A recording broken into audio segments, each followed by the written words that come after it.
simulated blast here in the Kimberley Big Hole mining experience. We will see original buildings and transport in the very place where history was made. We will learn a bit about what was once the biggest hand-dug hole in the world. They used picks, shovels, spades and hoes. The machines were cutting edge for their time, and they helped liberate some of these famous stones from the ground. Hi, thank you for joining me here at the Kimberley Diamond Mine Museum and the Big Hole, walking down the street, the original street, with some of the original buildings that were used in this mining town, and coming to see how the diamond industry was basically started in South Africa, quite by accident as it turns out. We'll see some more about that, or of that, and also see where the diamonds were mined and how they were sorted and so on. So we'll just take a walk through what is now a representation of the old town. This is where the road used to be, and this is where all these activities took place, but not all these buildings were here together at that time.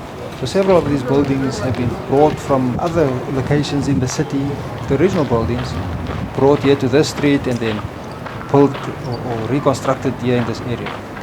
So this is the track where the tram used to go through, and then used to go through that gate over there. The zinc buildings are original buildings, not necessarily having been found here at the time, but re-erected here afterwards. Shop fronts here at the museum. This was the old tram, and it had been operational for many years. Previously we used to get a ride from here to the city hall, but it was in a collision with a car, so it's not in use at the moment.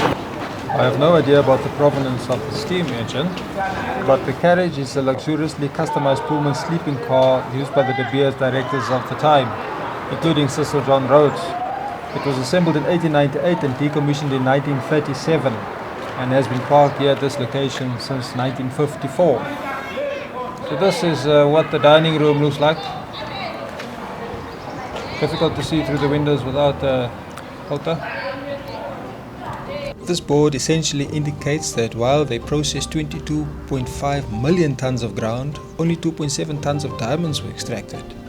The height from the surface to the water is 174 meters, which is substantially higher than the Victoria Falls. There are also some Easter eggs here. This ramp is suspended by cables representing the cables that carried miners and equipment into the mine. At the end of the ramp is a platform which measures about 9.4 meters by 9.4 meters, which is the approximate size of a mining claim that was given to people here at the hole. The top of the diamond here on this board represents the flat top hill that existed in this place, on which mining started, resulting in this mighty big hole. I have been wondering whether the $30 million Tiffany yellow diamond was extracted here from the big hole, or whether it was brought up to the surface through one of the nearby shafts.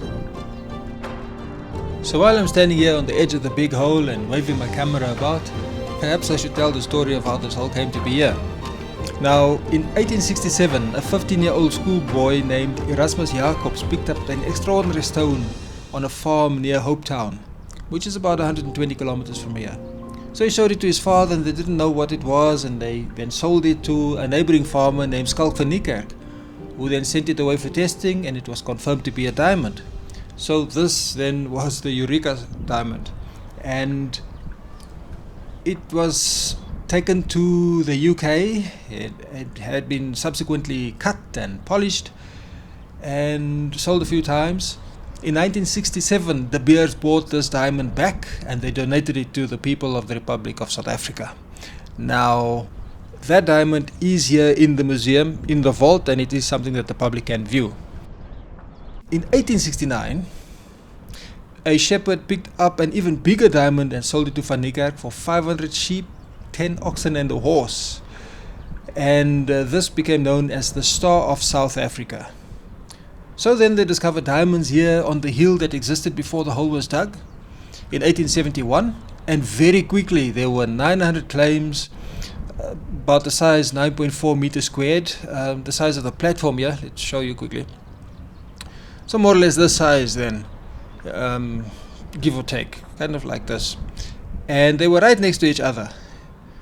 And so people were digging faster than others, and there were many collapses, and unfortunately also many people died. So this was then known as Camp Kimberley, named after the Earl of Kimberley. And 2 years later, it became the town of Kimberley. So this is how diamond mining started here in the Republic of South Africa. We're going to go down the mine experience now, and we'll just look at the equipment. So those mine carts are called cocopans here in South Africa. These are old steam engines that used to be used underground. And then there in the background we have the hoist system, the hoist drum, and the entire thing is called the hoist system.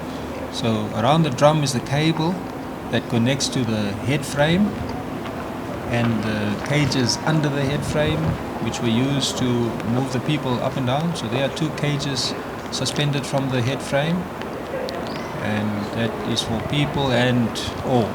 Below that is an elevator that is used to create a mine experience with speakers and lights. It sort of sounds like going down a skip. Unfortunately, that elevator doesn't work, and we now need to use stairs to get down to the mine experience.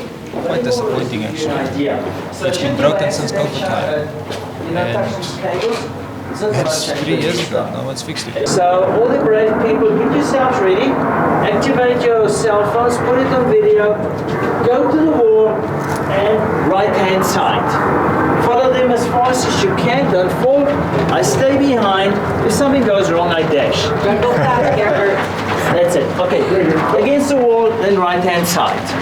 You, I think, found it lots of times. I want to do it again. You can do it again.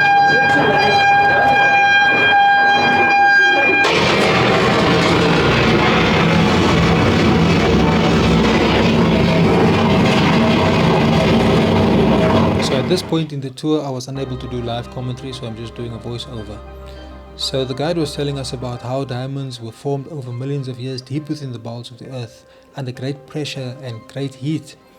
So they were blasted to the surface through volcanic eruptions, and they also moved via volcanic rock known as kimberlite. Now this kimberlite is found in other places on earth too, but it was here in Kimberley that the significance of these volcanic rock pipes was realized, and so it was named in honor of the city. So the kimberlite is processed through rock crushers. That's where the diamonds are in this rock. And so it's crushed and mixed with water, and then it's run through machines such as this one, where some of the surfaces have been covered in grease. Some of the qualities of diamonds are that they are both hydrophobic and lipophilic, meaning that they repel water but are attracted to grease and oil. So the result is that when the slurry of crushed diamonds ore is passed over the grease table, that the diamonds stay behind in the grease while the rest of the material is all washed off. This is not a real one, but this is how it looks like after it's become polished. We have just exited the vault. Unfortunately, no cameras were allowed inside, so no video. But these are replicas of famous diamonds mined here in South Africa, and each one has a Wikipedia entry, so it's possible to read more about each of them. This brings us to quite a noisy end to our tour. I hope that you enjoyed the video. If so, please hit the thumbs up. Also, will you please be a part of helping the channel grow by subscribing to the channel? It would be greatly valued. Furthermore, it would be appreciated if you could put your critique in the comments, as this will go a long way to bringing about improvements in different aspects of the presentations. So, for now, thank you for your time, best wishes, keep well and keep safe. Ta-da!